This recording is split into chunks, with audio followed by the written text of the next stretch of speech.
अब 21 अप्रैल को कोर्ट में पेश किया जाएगा। आपको बता दें कि आज सुबह कर बहुत याद आ रहे हैं क्योंकि आज संविधान निर्माता बाबा साहब भीमराव अंबेडकर की 127वीं जयंती है। पूरा देश उन्हें याद कर रहा है। इस मौके पर प्रधानमंत्री मोदी ने भी बाबा साहब अंबेडकर को श्रद्धांजलि दी। अपने हाथों से स्वयं प्रधानमंत्री महोदय उनको चरण पादुका पहना रहे हैं। एक मान सम्मान उस मां का, उस स्त्री का। प्रधानमंत्री मोदी ने बीजापुर के मंच पर पहले एक आदिवासी महिला को चप्पल पहनाई और फिर बताया कि कैसे वो बाबा साहब अंबेडकर की वजह से प्रधानमंत्री बन सके। एक गरीब मां का बेटा, अति पिछड़े समाज से आने वाला ये आपका साथी अगर आज देश का प्रधानमंत्री भी है तो ये भी बाबा साहब की ही देन है। और इस तरह अंबेडकर जयंती पर प्रधानमंत्री मोदी ने बाबा साहब अंबेडकर को याद किया। वैसे इस बात को कैसे भूला जा सकता है कि पिछले कुछ दिनों से देश में बाबा साहब अंबेडकर महीने में प्रधानमंत्री माननीय मनमोहन सिंह जी ने ये बोल लेकिन फिर भी 100 से अधिक जिले विकास की दौड़ में पीछे क्यों छूट गए? भाइयों और बहनों, क्या इन जिलों में रहने वाली माताओं को यह अधिकार नहीं था कि उनके बच्चे भी स्वस्थ हों, उनमें भी खून की कमी न हो, उनकी भी ऊंचाई ठीक से बढ़े? क्या इन जिलों के लोगों ने आपने देश से ये आशा नहीं रखी थी कि उन्हें भी विकास में साझीदार बनाया जाए? क्या इन क्षेत्र के बच्चों को, बेटियों को पढ़ाई का, अपने कौशल के विकास का, अस्पताल, स्कूल, सड़कें, पीने का शुद्ध पानी आजादी के बाद भी देश में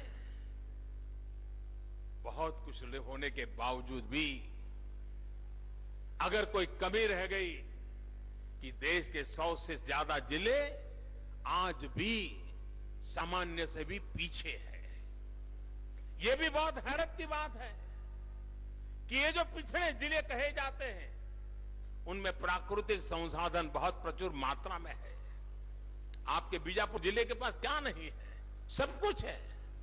भाइयों और बहनों, मैं आज इसलिए बीजापुर आया हूं ताकि आपको बता सकूं, आपको भरोसा दिला सकूं कि आप जो पीछे थे, जिनके नाम के साथ पिछड़ा जिला होने का लेबल लगा दिया गया है, उनमें अब नए सिरे से, नई सोच के साथ बड़े पैमाने पर काम होने जा रहा है। और मैं बीजापुर को एक और भी बधाई देना चाहता हूं कि मैंने जनवरी में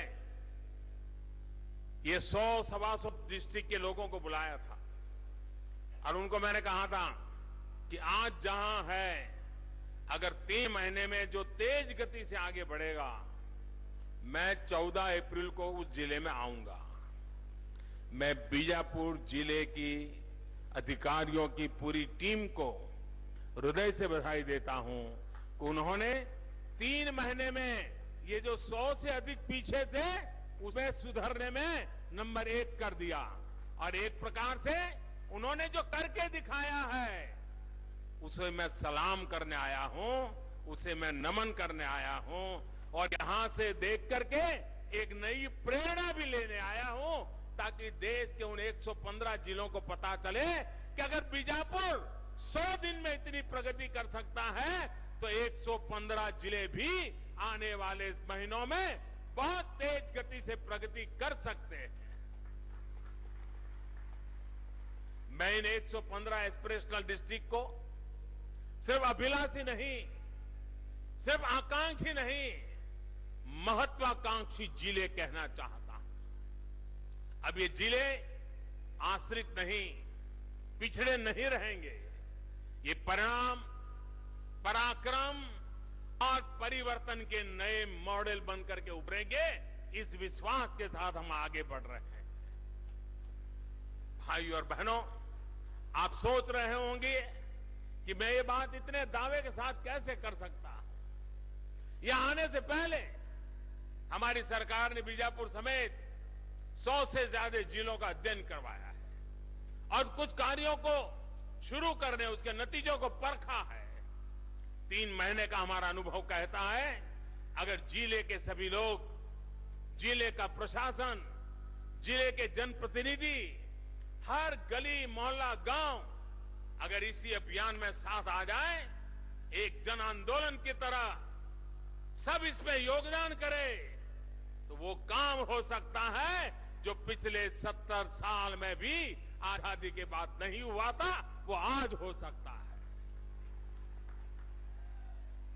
साथियों, पुराने रास्ते पर चलते हुए आप कभी भी नई मंजिलों तक नहीं पहुंच सकते। पुराने तौर तरीकों से दुनिया नहीं बदल सकती। समयानुकूल तौर तरीके भी बदलने पड़ते हैं।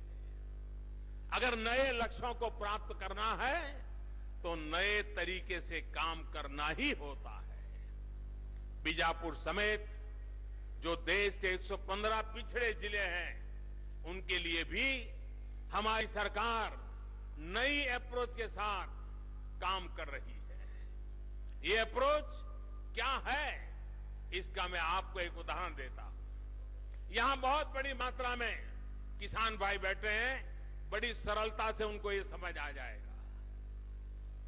हमारे किसान भाई धान की खेती करते हैं, मक्के की खेती करते हैं, दालें उगाते हैं। मैं जरा इन किसान भाइयों से पूछना चाहता हूं, क्या आप सभी फसलों में एक समान ही पानी देते हैं क्या? क्या धान के लिए जितना पानी देते हैं उतना ही मक्के के लिए देते हैं, उतना ही सब्जी के लिए देते हैं, इतना ही आप चावल के लिए देते हैं? आपका जवाब होगा ना, नहीं देते हैं। चावल के लिए ज्यादा देते हैं, इस फसल के लिए इतना देते हैं, इस फसल के लिए इतना देते हैं। अलग अलग फसल के लिए अलग अलग प्रकार से आप काम करते हैं कि नहीं करते? सामान्य किसान भी ऐसा करता है। इसी तरह जब अलग अलग आवश्यकताएं हैं तो उनकी दिक्कतें भी, उनकी कमजोरियां भी, उनकी चुनौतियां भी अलग अलग ही होगी। इसी को ध्यान में रखते हुए हर जिले को उसके अपने हिसाब से आगे की रणनीति बनानी होगी। विकास का अपना खुद का प्लान तैयार करना होगा, स्थानीय संसाधनों के आधार पर करना होगा। आपसे बात करके यहां का प्रशासन आपकी एक एक आवश्यकताओं के बारे में, उनकी पूर्ति कैसे हो, इस बारे में योजना बनाएगा। बहुत छोटे छोटे कदम आपको विकास की बड़ी दौड़ में अव्वल नंबर पर ले जाएंगे। इस पूरी प्रक्रिया में केंद्र और राज्य की टीम, गांव ब्लॉक के लोग कंधे से कंधा मिला करके चलेंगे। साथियों, आज यहां इस मंच से देश में सामाजिक न्याय सुनिश्चित करने वाली, देश में सामाजिक असंतुलन खत्म करने वाली एक बहुत बड़ी योजना का शुभारंभ हुआ है। आयुष्मान भारत, इस योजना के पहले चरण को आज 14 अप्रैल अंबेडकर जी की जयंती के दिन इसी धरती से, छत्तीसगढ़ की धरती से, बीजापुर डिस्ट्रिक्ट की धरती से आज उसका प्रारंभ किया जा रहा है। उसके पहले चरण का प्रारंभ हुआ है और पहले चरण में देश के प्राथमिक स्वास्थ्य से जुड़े विषयों में बड़े बदलाव लाने का प्रयास किया जाएगा। इसके तहत देश की हर बड़ी पंचायत में, यानी लगभग 1.5 लाख जगह पर, हिंदुस्तान के 1.5 लाख गांवों में सब सेंटर और प्राइमरी हेल्थ सेंटर्स को हेल्थ एंड वेलनेस सेंटर के रूप में विकसित किया जाएगा। और मैं तो नौजवानों से कहता हूं कि mygov.in पे जाकर के ये हेल्थ एंड वेलनेस सेंटर है, उसका हमारी सामान्य भाषा में क्या शब्दों प्रयोग करना चाहिए, मुझे सुझाव दीजिए, मैं जरूर उसका अध्ययन करूंगा। आज अभी तो नाम पॉपुलर हुआ है हेल्थ एंड वेलनेस सेंटर, लेकिन आगे चल के गांव का गरीब अनपढ़ व्यक्ति भी बोल सके, पहचान सके, ऐसा शब्द इस योजना को मैं देना चाहता हूं। लेकिन वो भी आपके सुझावों से देना चाहता हूं, गांव के लोगों के सुझाव से देना चाहता हूं। सरकार का लक्ष्य इस काम को 2022 तक पूरा करने का है। आप कल्पना कर सकते हैं कितना बड़ा काम सर पे लिया है। यानी जब देश आजादी के 75 साल का पर्व मना रहा होगा, तब तक देश भर में हेल्थ एंड वेलनेस सेंटर का एक जाल बिछा जा चुका होगा। इसमें भी उन 115 जिलों को प्राथमिकता दी जाएगी जो अभी विकास की रेस में औरों से थोड़ा पीछे है। भाइयों और बहनों, इन वेलनेस सेंटरों की जरूरत क्यों है, इसे मैं विस्तार से आपको समझाना चाहता हूं। जब हम हेल्थ एंड वेलनेस सेंटर्स की बात करते हैं, तब हमारा प्रयास सिर्फ बीमारी का इलाज करना नहीं है, बल्कि बीमारी को होने से रोकने का भी हमारा संकल्प है। हमारे देश में ब्लड प्रेशर हो, डायबिटीज के मरीज बहुत बड़ी संख्या में पाए जाते हैं। हृदय रोग की बीमारी से जुड़ी समस्या, मधुमेह, डायबिटीज, सांस लेने में परेशानी, कैंसर, ये ऐसी बीमारियां हैं जिनके चलते 60% लोगों की दुखद मौत इन्हीं 4 बीमारियों के रहते होती है। लेकिन ये वो बीमारियां हैं जिनको समय रहते अगर पकड़ लिया जाए तो इनको बढ़ने से रोका जा सकता है। अब हेल्थ एंड वेलनेस सेंटर्स को भी ये नई व्यवस्था खड़ी की जा रही है।